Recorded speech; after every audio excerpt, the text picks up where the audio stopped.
Good afternoon, good morning. This is Mark Johnson from Loyalty360. Hope everyone's happy, safe, and well. Want to welcome you back to our new interview series, the Loyalty360 Executive Spotlight. It's part of our Leaders in Customer Loyalty series. In this new series, we feature conversations with some of the most influential minds driving success in the most esteemed customer loyalty programs in the market today, all of whom are members of Loyalty360. Today, we had the pleasure of speaking with Don Smith. He's a Chief Consulting Officer at Capillary. Welcome, Don. Thank you very much for taking the time to speak with us today. How are you? I'm doing well, Mark. How are you? Doing well, thank you. First off, for those who may not know, can you tell us a little bit about Capillary and your role with Capillary? Yep. So Capillary is a leading marketing services agency. It's a full stack solution provider that does everything in customer loyalty engagement, soup to nuts. We design programs with a rich consultative experience. We bring a strategy perspective. We also have a technology platform that enables those. It's a CDP. It's an entire loyalty platform to run the program. We have a communications solution and platform, as well as a reward solution for sourcing catalogs and gifts. I mean, we really do it all. And we provide back-end analytics and back-end strategy support to optimize and improve those programs. And Capillary's been around for about 15 years. Some of the folks who may be watching this may know Brierley. And Brierley is the agency from which I come, and I've been there for almost 18 years. And 2 years ago, Capillary purchased Brierley. And I think part of that acquisition was really focused on bringing our strategic and consulting perspective with respect to program design. And so it's been a really great fit. And we're still Brierley. We're just a wholly owned subsidiary of Capillary. And we really are that global consulting arm of the agency. And my role is leading the consulting practice, which is advanced analytics, data science, but also strategy, program design, optimization, and all of our voice of customer research as well. So, Don, I know we have had a number of conversations throughout the years. You seem to be always on top of kind of what's next in customer loyalty. So, what do you think is the next big trend in customer loyalty, or what are you most excited about as an opportunity in customer loyalty, and how is Capillary preparing for it? Yeah, it's a great question, and I'll answer it in a way that says, look, there's a trend, and then there's a couple of trends within that trend that get consumed, Mark. And I think the trend I'm most excited about is member choice. More and more, we're seeing loyalty programs tailored to the preferences of members, and they're going to be in control, not just in terms of their redemption or what they earn with the program. They're also going to be in control with respect to their accrual in many respects and the perks that they select and the benefits. And I think this is exciting. You're seeing more of this. But I think the trend that everyone would have talked about last year was it's hyper personalization driven by AI, right? And, I've said this before. The problem is we did not hit that trend. I mean, not we as an industry. I think we're very hyper, but not personalized enough. And I think that's where I'm excited because this notion of choice for members and letting them be in control of their destiny and really enjoy the program and have a reason to stick with the brand is going to come back to the level of personalization that they received. And the more authentic it is and the more data driven that honors the promise of the data those members are sharing, the better this is going to work. And I think programs are finally realizing that we have to embrace clienteling as a possibility and start arming the people who deal with customers and members and letting them be in the position to delight customers and sweeten the pot and facilitate the experience and anticipate their need state. And I think all of those things are coming together in a beautiful way that really is the age of the customer. You asked how Capillary is preparing for it. Well, we're designing programs that have all of these features, but I think most importantly is we've set aside such a large portion of our operating budget just for AI and product enhancement. And so we're bringing in a lot of automation through AI, generative as well as prescriptive and predictive. But we're doing it in the right ways. And it's always with the litmus test of how does this make this better for the marketer? How can we serve the customer better? And how can we start tailoring? And I think we're really going at that. And we're seeing incremental lifts. No one has perfected the AI solution, and there's a lot of noise around AI, but a measured strategy, and that's what Capillary has, is what are the experiences I'm going to make better? And really tailoring to the approach, That's how we're getting ready to jump in, and we're already in deep, and we're just going to get deeper and better. That's awesome. And if you could collaborate with regard to a customer loyalty program with any brand or industry to create a groundbreaking customer loyalty program, what would that be, and why? It's a good question. And I'll answer it like I think my number one answer is I want it to be a coalition, and ideally it would be interbrand or intervertical, because I really do see that the rising tide of coalition loyalty can lift all brand boats if it's engineered correctly. And around the world, we're seeing more and more multi-brand and coalition designs really coming to fruition and delivering on a promise. But if I had to pick, I mean, I won't punt on your question. If I had to pick a vertical right now where I think loyalty is underpenetrated and not working very well at all, it's automotive. And less about the automotive retailers and more about the dealers, the brands that are selling new cars and new vehicles. And I think that's where the opportunity is widefold. We all know it's kind of a sales cycle, right? They get you in, you buy a car. And there's a lot of programs out there, but they really tend to be focused on the next sale or just generating the next service visit and generating those revenues. And they're not holistic and really facilitating the driving experience and helping you plan out your larger experience as a driver. And to me, those programs, and there is a long purchase cycle. If there was a partnership with many other adjacent brands that fit into the driver's journey and the driver's life, it's just an opportunity to do something amazing across the board with a number of partners. And so I look to that one where we need the most innovation. That's clearly one of the verticals for me. And I hope we see someone step up and just knock it out of the park soon. That's awesome. We had JD Power speak at a conference a number of years ago, 7 years ago ish. It was in Dallas actually. And he just talked about that industry holistically and how there is just an agency problem between the manufacturers and the dealer network, right? There's always been that antagonism there. They don't Yes. have the same goals. And it's a fascinating story, and I'm sure you're very familiar with that as well. I am. And I mean, I just think there's so much opportunity there because there's also a share of garage, conversation that needs to happen. And just because you've sold one vehicle in a household doesn't mean you don't have the right to win another, and be set up and also be prepared for trade-ins. There's all sorts of things. We should be incentivizing test drives. We should be incentivizing regular maintenance.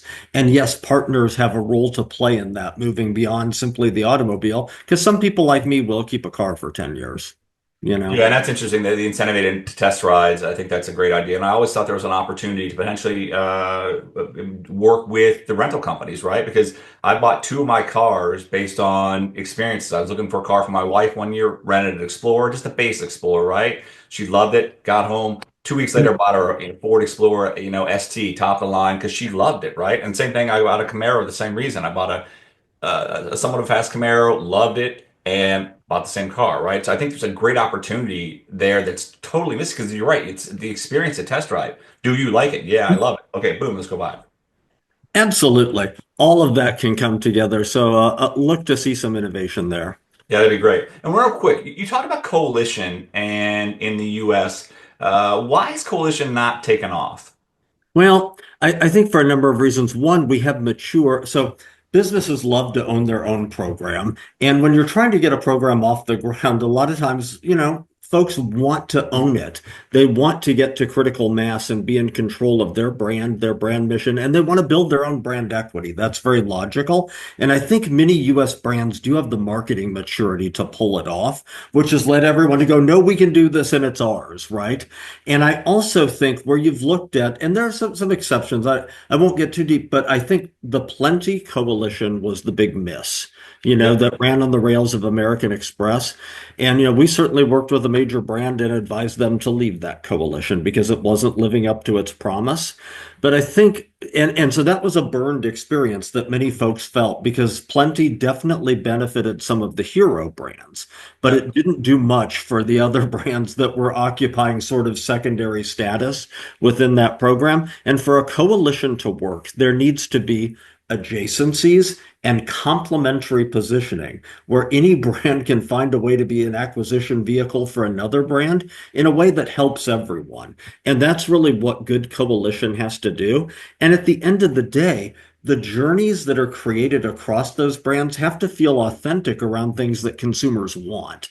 And so Plenty, I think, definitely left a bad taste in folks' mouth because it fizzled out so quickly. But I also think we have a lot of marketing maturity that exists with US corporations that lets them think they can get to scale, and many of them do, and want to stay in control of their own brand equity. When you move to Europe and you look at, like, you talk about a coalition like Nectar, for example, well, my goodness, it's sticky, no pun intended. And it's done something very, very smart with those brands. And many of them probably couldn't pull off a loyalty program at scale. The countries aren't as large. They don't have as many locations, right? And so this pooling of resources in a collaborative effort works a little bit better. I mean, there's still hero brands within that coalition, but I think it's brands coming together because they don't have the scale. Whereas in the US, some of our biggest brands have a huge footprint and have a huge organization. And so scale probably plays a role into it too. Excellent. In your opinion, what is the single biggest factor that drives solid, a great customer experience? Yeah, I think a great customer experience is a function of planning what customers want to have a great experience, and I think there are some prerequisites to that for sure. And we can't, so getting it right from a service and delivery perspective, which isn't always the role of loyalty, right? But just things like competent employees do what you say you're going to do, deliver a high quality product and service. Those are prerequisites for programs to work as best they can, and do the blocking and tackling. But for us, when we think about engineering customer experiences, we've stood in the shoes of the consumer or the customer, and we're donning the mental mantle of the customer. We're talking to them in focus groups. We're talking to them in IDIs. We're bouncing their feedback off of customer panels and asking, where is a friction point where customers stub their toe? How can we rise up at a real-time inflection point and potentially solve it or make it better, right? And where are places where folks would love to get something or a benefit, a perk, or just some help from a brand? And if the theory is right and you identify the places where you can take a bad experience or a mediocre experience and make it great, those are the places we start focusing our efforts, right? Is trying to find that. But you have to research them ahead of time. And if you're going to keep them and make them work, you also have to do financial modeling on that and make sure that we're not prescribing too much or doing something that becomes dilutive or breaks the bank. We want to deliver meaningful experiences, high perceived value benefits, but do it in a very responsible way so that it can get traction and be sustained. Excellent. And where did you attend college? For undergraduate, I went to a small liberal arts college, St. Andrews Presbyterian College. It's now become St. Andrews University. That's in North Carolina. And I did grad school at Florida State. Okay, excellent. And Don, what was your first job after college? So I graduated from Florida, and I was an academic, and so I started out as a college professor. My very first job out of grad school was teaching at Rice University. It was a 1 year teaching appointment, because someone was on maternity leave, and they'll hire you for 1 year. And Rice is a pretty good school, and I sort of stepped in and taught classes, and it was a wonderful experience. Excellent. What is one thing you remember from that job? What I remember about this job kind of was I sat down the first days, and like Rice students, if you haven't heard, Rice is really a gem of a university.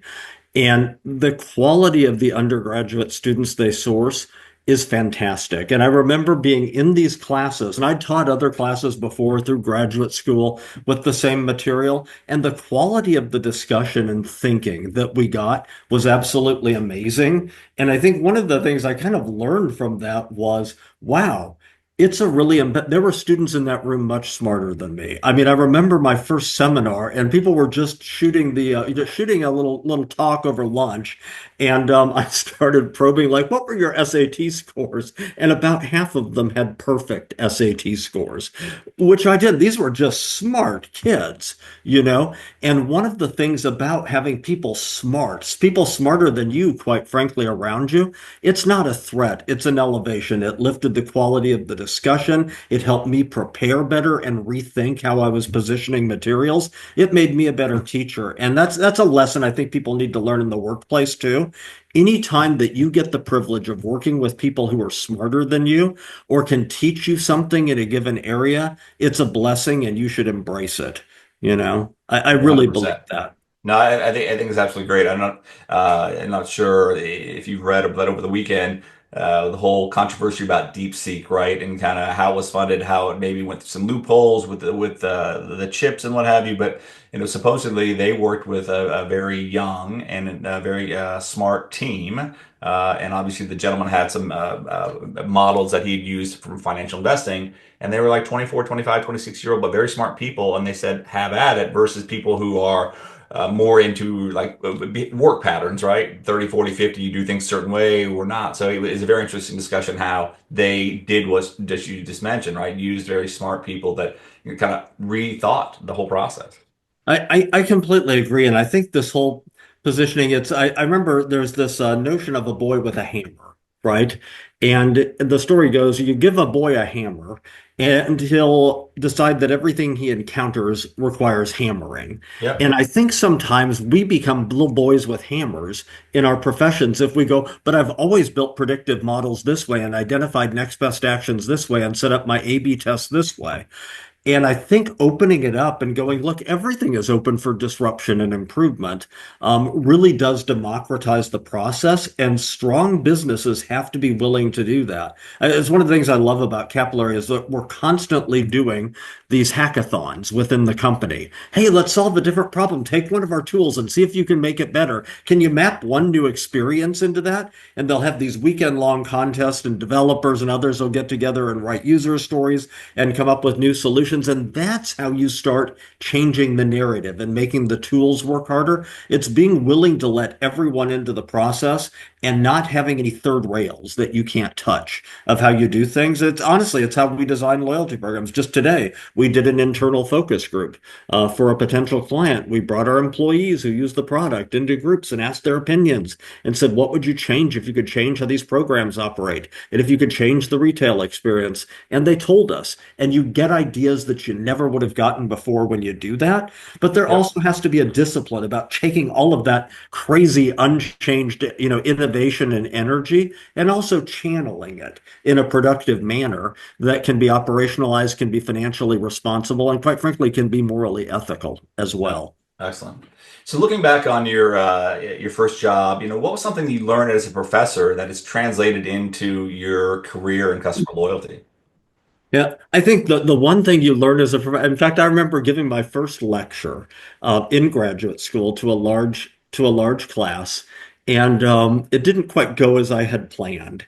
And one of the students were, I thought it was brilliant. I had made great examples, and I forgot I'm dealing with 18-year-olds and 19-year-olds, and you can quickly read the room and figure out that things aren't landing and people are distracting and not appreciate it, and you must course correct.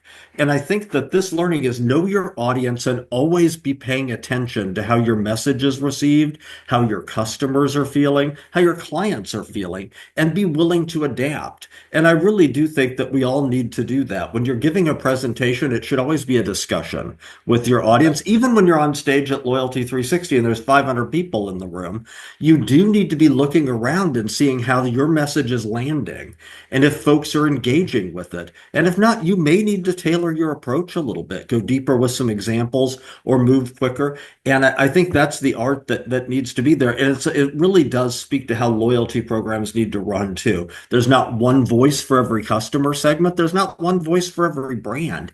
And you have to keep working to find the right voice and the right message and be willing to adapt to earn that authenticity.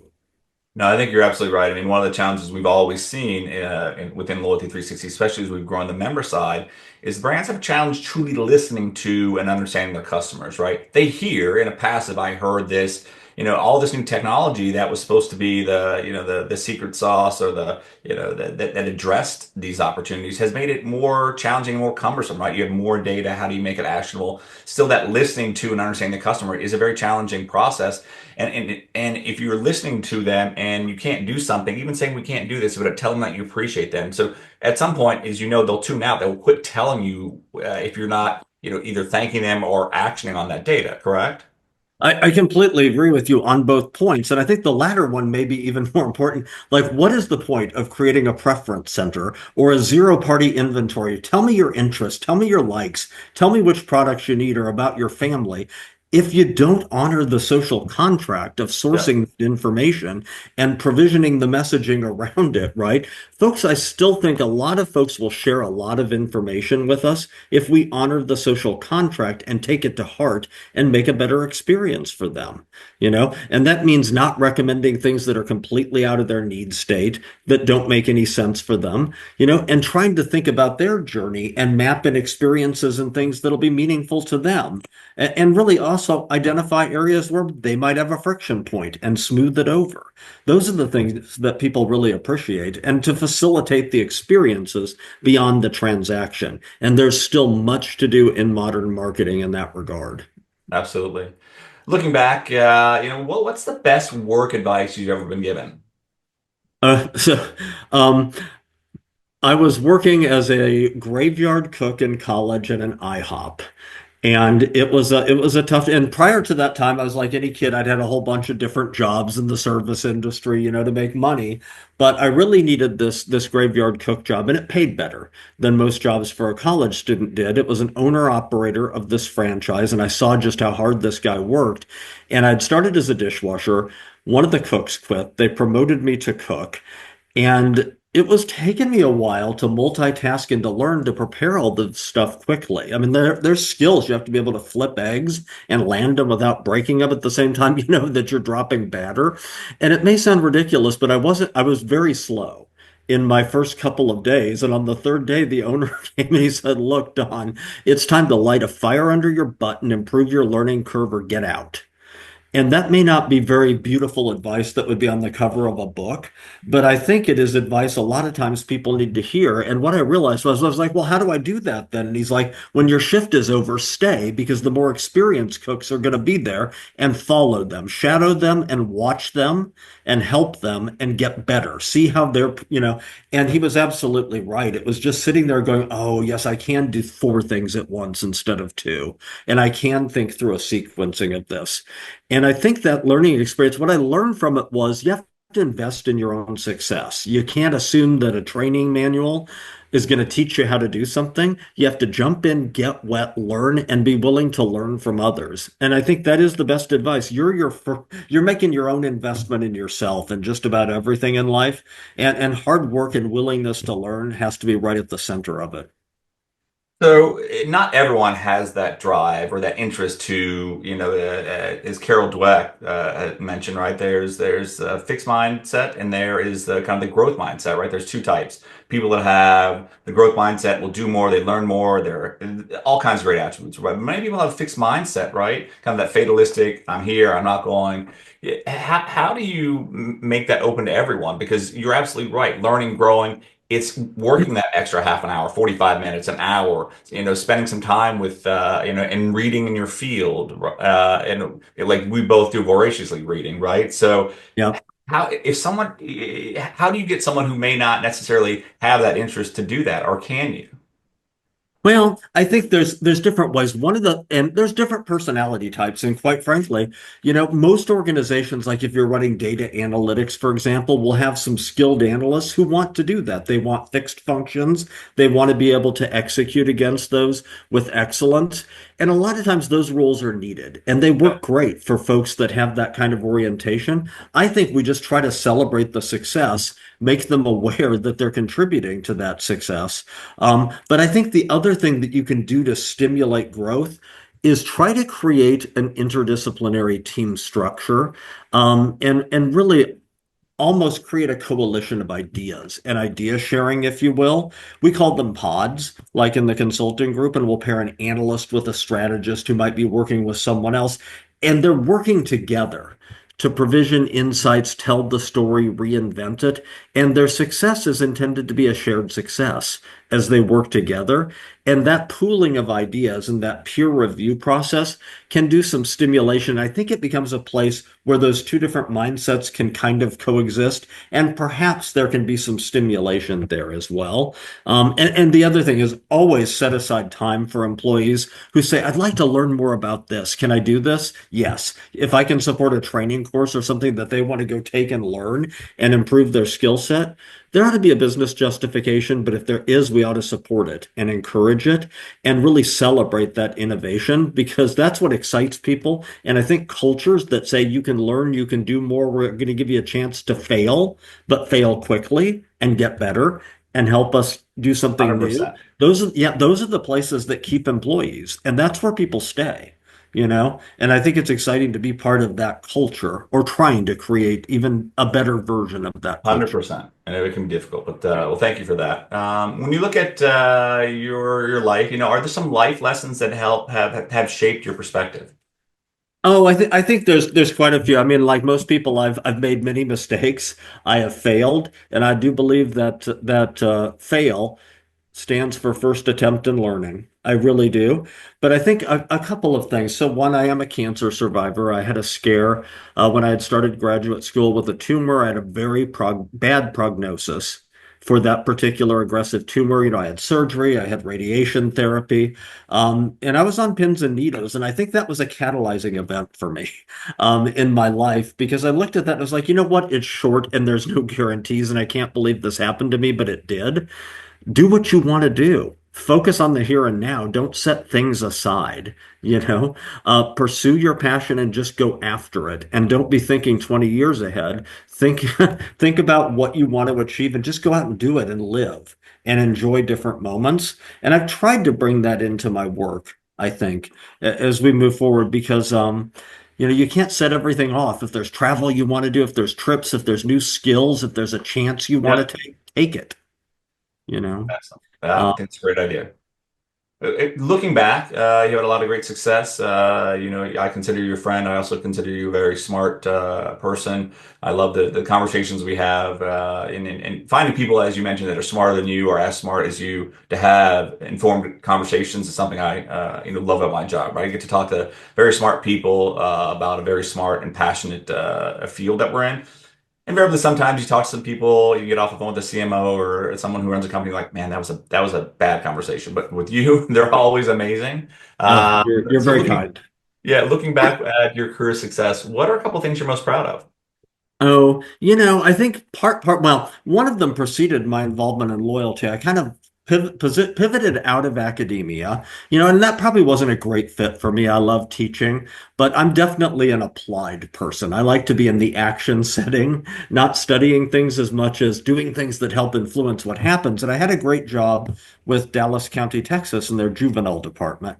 And part of the position ended up being funded by the Annie E. Casey Foundation, and we were looking at racial disproportionality in juvenile confinement. And we do have a real crisis, I think, in locking young men up and locking kids up, and it does have disparate tolls. And I love that I got to work for 2.5 years on that grant with the Casey Foundation with Dallas County, because some of the things that we were able to do with data helped change up the experience. And it was really nerdy and operational, but some of the reporting and just looking at the flows, we were able to dramatically cut the amount of time that kids who were placed in detention were in detention, because almost none of them need to be detained.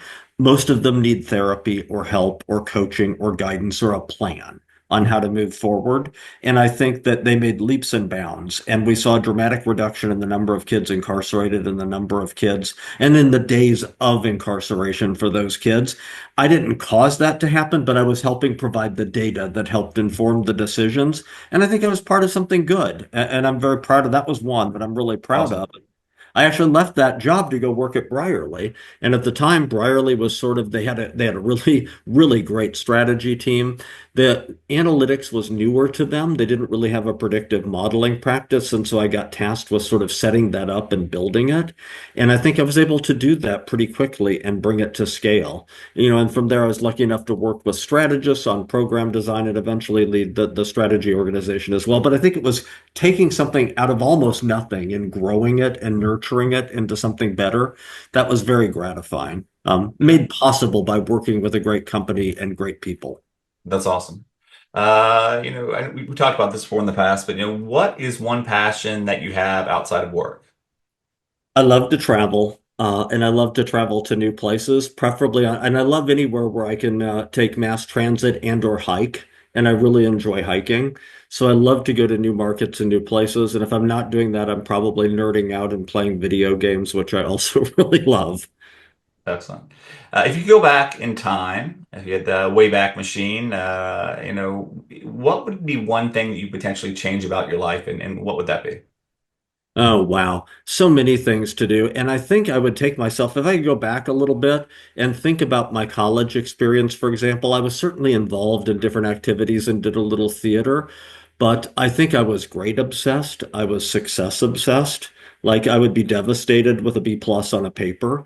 And looking back, it just seems so trivial. Like, really, should that have been my focus? Some of the nights at 2 a.m. in the library might have been better spent with friends and doing more social things and learning to enjoy life and balance even more. And I think if I could go back, I wouldn't be so obsessed with things like stamps of approval and grades.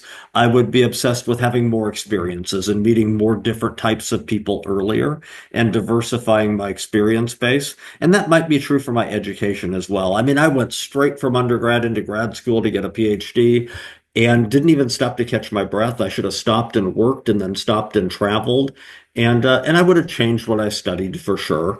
But at the end of the day, it all brought me to a good place. But I think, I guess, a short answer to the long-winded response to the question that you asked is take myself a little less seriously and just enjoy the moment and enjoy the work that you're doing and take time to celebrate it when it works and embrace opportunities. That's awesome. If you could bring one change to the workforce, the workplace, what would that be and why? It would be more collaboration and mentoring in open environments. And I do think this is one of the things. Look, there's debates on both sides of the work from home, work for office, hybrid score. But I think when we create open structures, like competition is good and healthy in the workplace, but it can hyper competitive environments are not fun for many employees. And in fact, it can be demoralizing and disincentivizing for them when they feel like they're competing against one another. And the more we can position folks to be part of collaborative teams working together and sharing in success against common goals and KPIs and OKRs, the Yep. better off we're going to be. Because, and then maybe your group becomes competitive with other groups to have the best ideas, but they can also be collaborative. And if we're celebrating success and acknowledging success, that resonates with folks. And I think those more open, collaborative solution sets are going to benefit younger workers because they are the ones right now with whom I'm most concerned. They're coming straight out of college or out of high school or wherever, and they're looking for guidance. They don't know exactly how to succeed. And certainly asking that person to work virtually and not be in the presence of others to look them in the eye and be able to grab a marker on a whiteboard, no matter how good the virtual tools are, it's not the same as being supported and nurtured in a community. And I think that communitarian focus and shared objectives and a shared sense of vision. If you can set that up, we're going to see people stay at jobs longer and enjoy the work that they do, and we'll see lots of people succeeding and growing with these companies. That's the right direction. How do you do that in a virtual organization if you don't have that opportunity? What can you do to address or assuage some of those challenges if you have a virtual workforce? Yeah, I think you go in and try as best you can to have breakout groups. Like one of the things my team, we have some folks that are in different places, and we like to do virtual happy hours. We like to do virtual Slack sessions because that's one of the tools that we use, where someone will just be like, "Hey, I'm hanging out. Anyone got time for coffee?" And encouraging people, it's okay between meetings to have a virtual coffee with your coworkers and doing the same thing. Someone will position a new idea and say, I've got two new slides. No one needs to prepare for this meeting, but can I have 15 minutes in a huddle and everyone tell me what they think about this idea? And people will join and they will do that. And I think that's one way to get the juices flowing and to encourage that collaboration. But that alone does not solve the problem I'm seeing with the youngest workers who need to be, or the newest workers who need to be mentored and tutored. And I think that means we have to have better training protocol. We have to have mentor systems. We have to have buddies. We have to have coaches, check-ins, accountability, because you cannot expect someone to dive into a role that they've never done before and succeed. They have to be coached. They have to see examples from others of what good work looks like, how to improve theirs in constructive ways. And it just means you have to manufacture more of those opportunities. But I think the hybrid model of bringing folks in and making sure, hey, there's a new employee and she or he gets to be with the team in the office, even if it's 2 days a week, is still a better solution. It's the Okay. mix of the two. I think, it can work either way, but I think this hybrid solution probably is on the right track. Okay. When you look at presentations you've given through the years at Loyalty Expo, what's the most memorable presentation you've given? Man, I've done a bunch of them, but I would say my favorite ones to give are the workshops. And those are the most memorable for me because I think the feedback's been so good. And these are not big, this won't be addressing the plenary session, of 400 people, 600 attendees at the expo. But I think these workshops, especially over the last couple of years, where folks are like, we've done boot camp in analytics and help folks get ready to just go in and really get tactical about here's the right KPIs, here's the measurements you should be doing. And it seems like those are really resonant. I can tell because that comment I made earlier about watching the room and seeing people engage, when you conduct workshops, people engage. And I've enjoyed those tremendously because after I've done those, people are, setting up meetings with you afterwards, wanting to discuss more. There's a lot of organic conversations that occur from that. And I think that's just gratifying. And that's the kind of content people want from conferences. We've all been to conferences where it's just, hey, here's a fireside chat and one person interviews another person. And that's great if you've got a luminary, and you've certainly had luminaries on stage. But I think that has to be balanced. Every conference ought to do what Loyalty Expo does and give people a chance to learn substantive skills in areas that they're interested in and really treat it like a hands-on workshop where you're going to impart information. And those were my favorites to do. And I hope I get to do more in the future. Yeah, looking forward to one coming up in May for sure. So thank you. Yeah, you Yeah. always do a great job, and I think that the interactive piece and it obviously leads to opportunities, but giving brands want to hear from those within the market, right? They want to hear from you and from others about what they're seeing. They need best practices, and it's a great way to subtly, put your thought leadership out there, but help them solve a problem. When you solve the problem, you become a guide for them, right? And that guide obviously can lead to much more. So that's great. Yeah, When it's when it's good fun. when you look at Loyalty 360, I know you're quite active within the association. What do you like about the community? What would you like to see more of? The more conversations, the better. What I like about the community, no pun intended, is the community. And that's probably my favorite conference because you're at Loyalty Expo. And honestly, I feel like I talk to at least 50% of the people attending every year, and I've gotten to know folks at brands and at other agencies and providers. And it's that sense of community and there's idea sharing. What my absolute favorite part of that conference, though, Mark, I love the workshops, but my favorite presentations are the awards presentations, where the finalist brands in a category will have 15 minutes or 20 minutes to say, here's the business problem that I was solving, here's what we did and put into market, here were the results. That is a rarity in today's conference landscape where there's often a lot of smoke and mirrors and brand collateral. These things are brass tacks exciting. And I always encourage clients, go to this one because you can sit and learn so much and it's real. And I think that realness that exists there is what's best. Brand sharing information with each other, bouncing ideas around. It's very stimulating. It's very enjoyable. And so I love those types of presentations. And I think even more discussions that you can broker where you put different folks together in communities of interest to share ideas and to continue that rising tide of idea sharing and conversation should lift all boats. Absolutely. Yep, yeah, agree with that wholeheartedly, and that's one of the things we're focusing on. And in 25, we almost finished redoing all of our content strategy, types of content or strategy, like doing these executive spotlights, both for the supplier community and brands, because I think this is a great opportunity to address some of the challenges you mentioned, right? So training, getting younger people understanding kind of the things they should be doing, could be doing, or learning from your successes and or potentially your failures, right? It's these are meant to be more personal, and I think that we're very focused on that and bringing people together to talk about different facets of customer loyalty. We're very focused on that. So thank you for your feedback there. No, thank you. Keep No. going.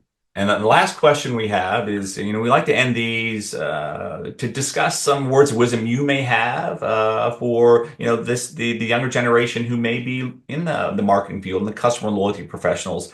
They want to develop themselves, but also looking to develop some loyalty strategies that can elevate customer experiences within their brand.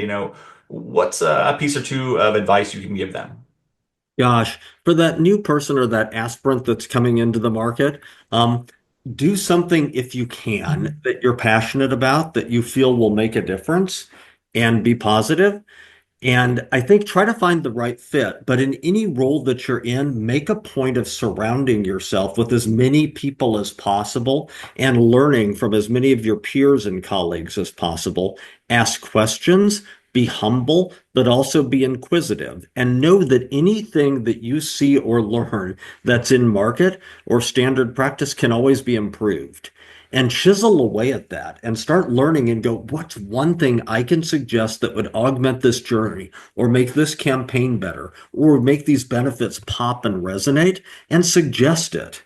Do those things and learn, be humble, but also innovate and push a little bit where you can and really find that balance. And know that if you're feeling good about the work that you're doing, and at the end of the day, you go home and you're like, you know what? We may have helped our brand make money, but we also made a better experience for customers. You've done your job and you're on the right track with something that you're probably going to enjoy for the rest of your career. Absolutely. Well, Don, thank you very much for taking time to speak with us today. It was one of the best interviews I think I've ever had. I love your perspective on some of the training challenges we have, where the challenges with regard to being virtual and how to address that, and being able to drive interest within the brand, but also within the individual. It's why I like these, right? They're not just all focused on technology and process and best practices. It's more practical and in real in that regard. So yours is one of the best we've done. Again, one of the best interviews I've ever had, and that's why I like doing these, because they're different, right? I'm much more focused in these. I enjoy these conversations to a much deeper level than I have other conversations. Nothing wrong with the other conversations, right? But these are just really cool. So thank you. No, thank you, Mark. It's always fun to talk to you. We've had some great and some crazy conversations in the past. We have for sure. And also want to thank everyone for taking the time to listen today. Today's Executive Spotlight. Be sure to join us every Saturday for another edition. Make sure you sign up for our podcast series and subscribe to our YouTube channel. Until then, have a wonderful day.